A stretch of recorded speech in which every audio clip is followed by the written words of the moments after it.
Assalamualaikum warahmatullahi wabarakatuh. Saya di sini dengan Alifia Kusuma Rahel dengan nomor NIM D12204 akan mempresentasikan tentang materi wawasan Al-Quran untuk kebutuhan ujian tengah semester.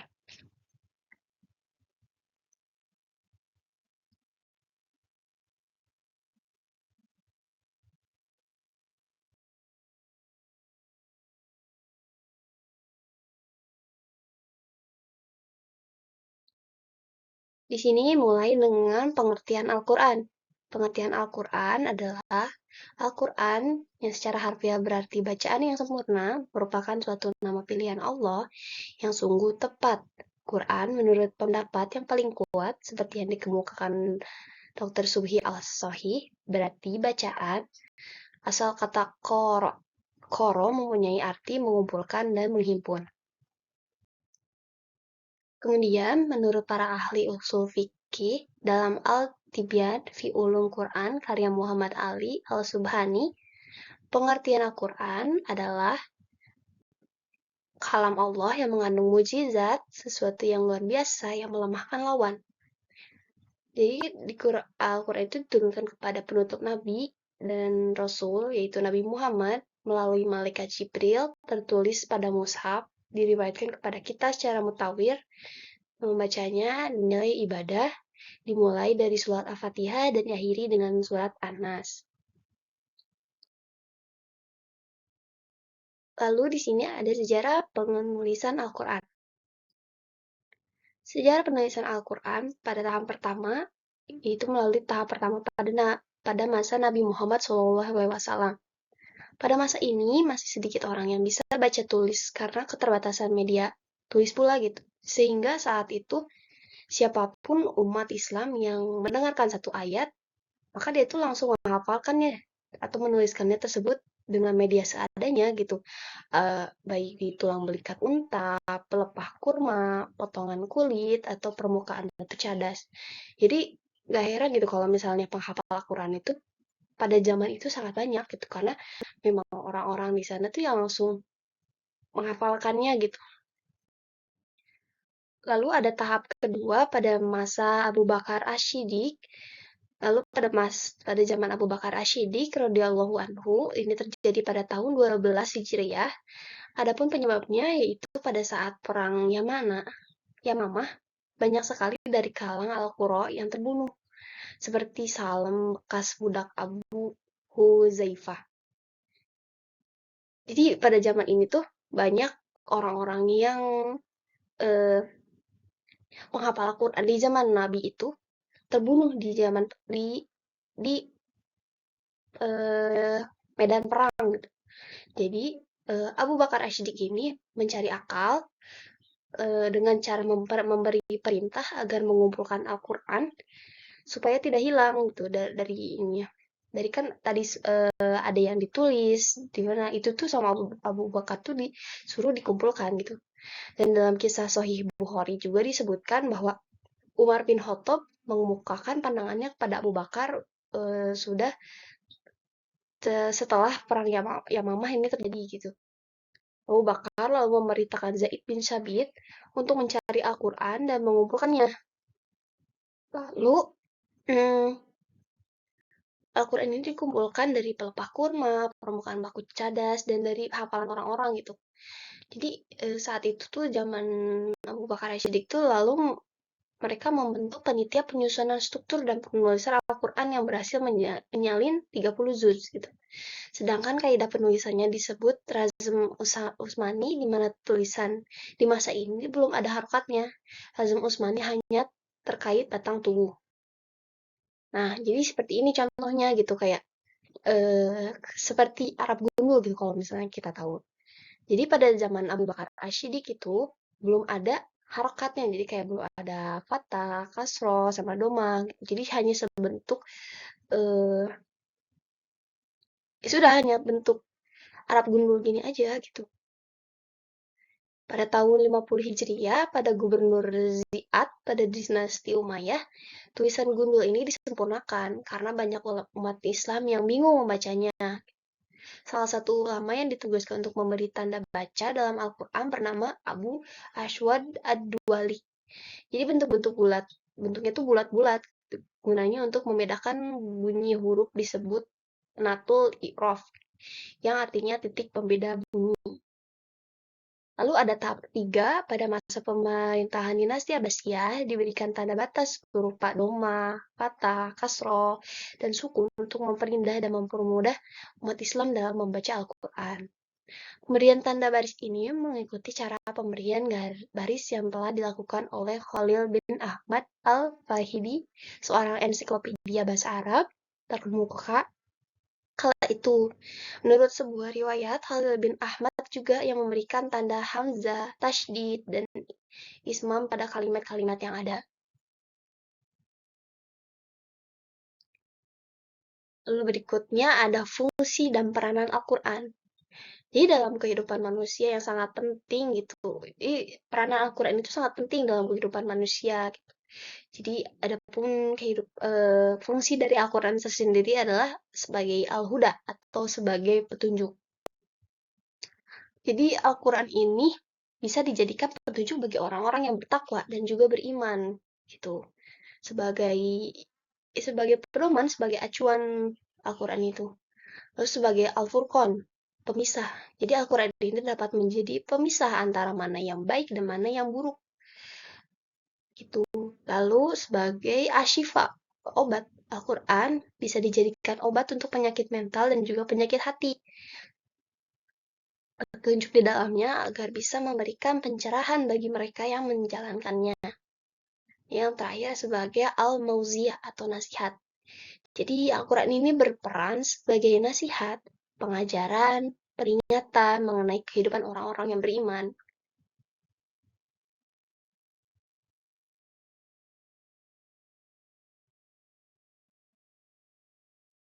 Lalu ada peran Al-Quran untuk kehidupan manusia. Jadi hingga sekarang Al-Quran itu masih terjaga keasliannya gitu dan dibukukan ke dalam bahasa Arab. Berikut peran Al-Quran bagi kehidupan manusia. Jadi Al-Quran ini menjelaskan masalah yang terjadi pada umat-umat sebelumnya, penyempurnaan dari kitab-kitab sebelumnya, memantapkan iman Islam, tuntutan dalam menjalankan kehidupan. Lalu ada pun peran Al-Quran sebagai sumber ilmu yang berikut ini, sebagai ilmu hukum, ilmu sejarah, ilmu tentang pendidikan agama, lalu sebagai ilmu tauhid. Nah, di dalam Al-Quran ini terdapat banyak-banyak ilmu. Ya, jadi eh, seperti yang akan kita jelaskan, ini ada pertama adalah proses turunnya Al-Quran atau yang biasa disebut dengan nuzulul Quran. Jadi nuzulul Quran ini adalah bahasanya berupa waktu dan tempat turunnya satu ayat atau penyebab dan sejarah lengkapnya. Jadi nuzulul Quran ini adalah seperti keterangannya gitu bahwa waktu dan tempat turunnya Quran ini gitu dengan sejarah lengkapnya. Terus yang kedua ada pembahasan terkait sanad atau rangkaian periwayat. Bahasannya berupa jenis-jenis riwayat seperti riwayat mutawir, riwayat ahad, riwayat syad, macam kiroat nabi, penjelasan mengenai para perawi dan penghafal Quran, serta proses penyebaran riwayat atau tahamul. Yang ketiga adalah pembahasan soal kiroat atau cara membaca Quran. Topik ini menyangkut beberapa hal, diantaranya cara berhenti atau wakaf, cara memulai bacaan, ibtidah, macam bacaan yang harus dipanjangkan, cara membaca huruf, dan lain-lain.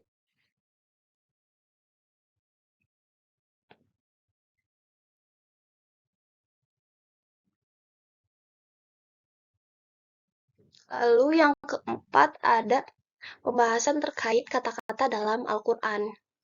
Ini topik yang dibahas antara lain mengenai kata-kata asing dalam Al-Quran, pogorib, kata-kata yang berupa harokat, akhirnya atau mu'rob, kata-kata yang memiliki makna serupa homonim, padanan kata-kata dalam ayat, sinonim, istiroh, dan penyempurnaan tasbih.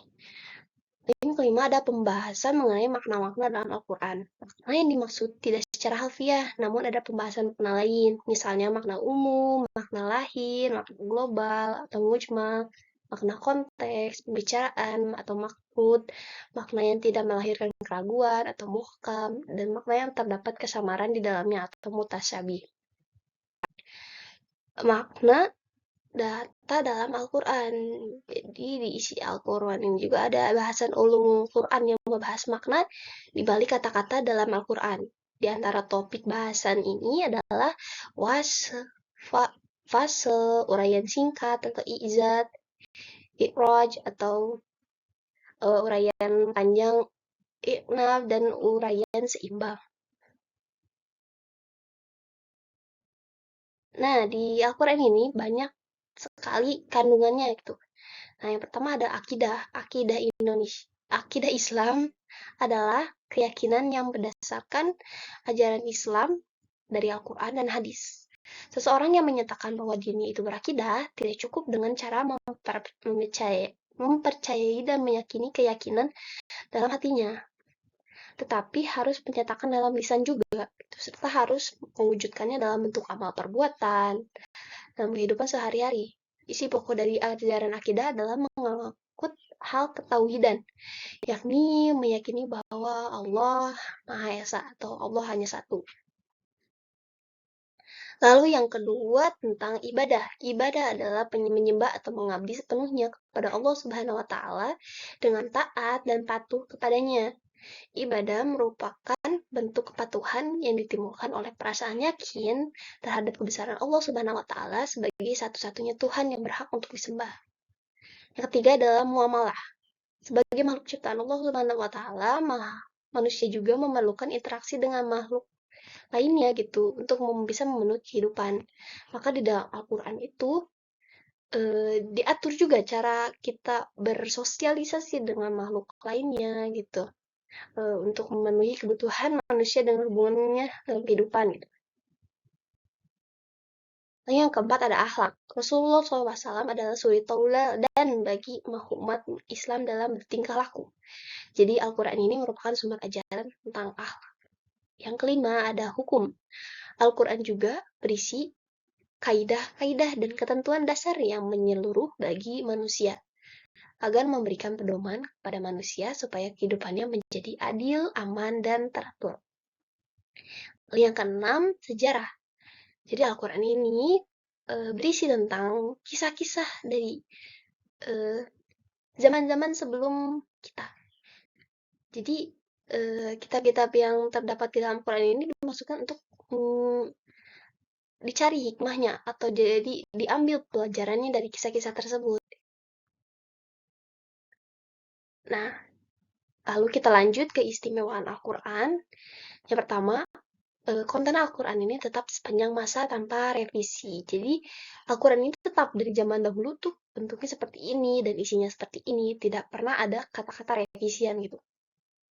Al-Quran itu kitab yang awet, jadi nggak lengkap oleh waktu dari segi substansi manapun gitu, maupun segi penerapannya. Jadi Al-Quran ini terlindung dari revisi dan penggantian konteks karena isinya akan selalu relevan sepanjang masa. Jadi isi dari Al-Quran ini akan terus ada hubungannya dengan perpanjangan masa ini gitu.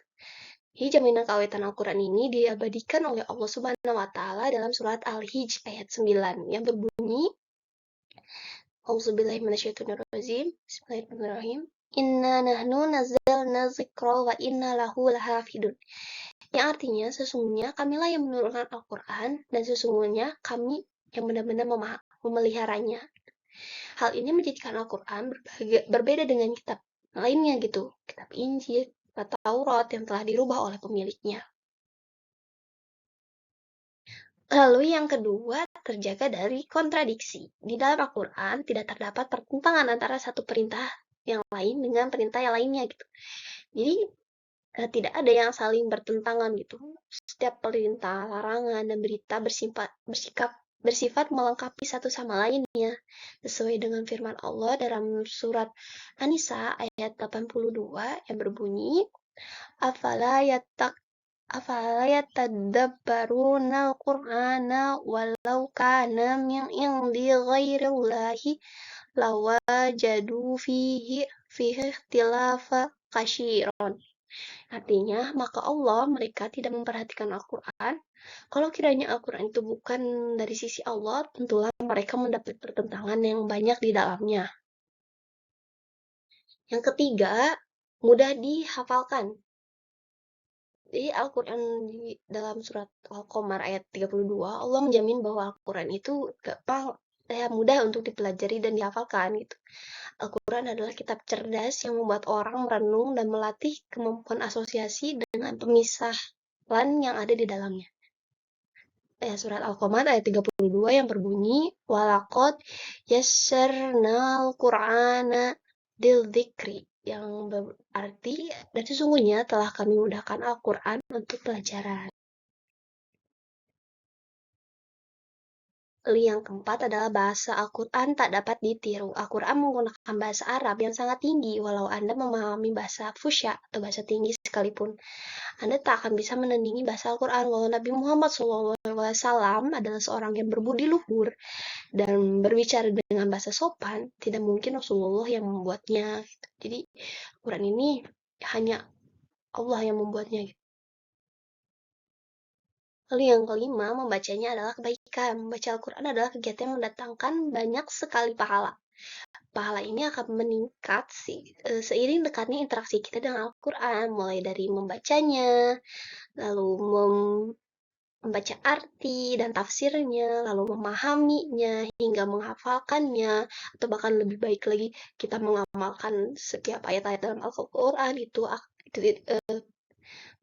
mengamalkan ayat-ayat dalam Al-Quran itu tuh semua akan menjadi kebaikan gitu untuk kita sendiri gitu. Lalu yang keenam adalah Al-Quran adalah mental healer. Terkait dengan salah satu isu yang populer di media sosial saat ini, mental health, Al-Quran dapat berkontribusi dalam memberi ketenangan batin bagi setiap orang. Bagi penderita gangguan mental, selagi melakukan pengobatan, disarankan untuk membarenginya dengan meningkatkan interaksi dengan Al-Quran.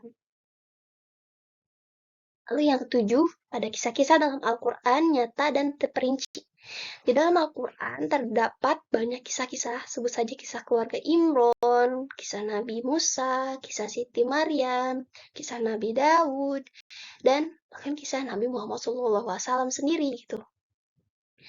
Jadi kisah-kisah ini menceritakan perjuangan-perjuangan nabi-nabi atau kesesatan yang dilakukan suatu kaum sebagai pelajaran bagi kita yang ada pada saat generasi sekarang ini gitu. Yang kedelapan, Al-Quran adalah satu-satunya kitab yang memintakan syafaat bagi pembacanya. Tak ada satupun kitab yang memintakan syafaat di hari akhir kepada pembacanya kecuali Al-Quran. Jadi ini tuh ada di dalam hadis yang ini waqara'u Qur'ana fa innahu ya'tiya mau ya'tiya yaumal qiyamati syafi'an li ashabi. Artinya bacalah Al-Quran karena sesungguhnya ia akan datang di hari kiamat memohonkan syafaat bagi orang yang membacanya di dunia. Hadis riwayat Muslim. Lalu ada Al-Quran adalah hakim semua kitab sebelumnya. Ya, Al-Quran adalah kitab terakhir dan paling sempurna yang membenarkan kitab-kitab sebelumnya. Hal ini sesuai dengan firman Allah Wazala pada surat Al-Maidah ayat 48. Anzalna ilaikal kitaba bil haqqi musaddiqal lima baina yadayhi minal kitabi wa muhaimina alaih. Yang artinya, dan kami telah menurunkan kepadamu Al-Quran dengan membawa kebenaran, membenarkan apa yang sebelumnya, yaitu kitab-kitab yang diturunkan sebelumnya, dan batu ujian terhadap kitab-kitab yang lain itu. Lalu ada Al-Quran adalah kitab peradaban.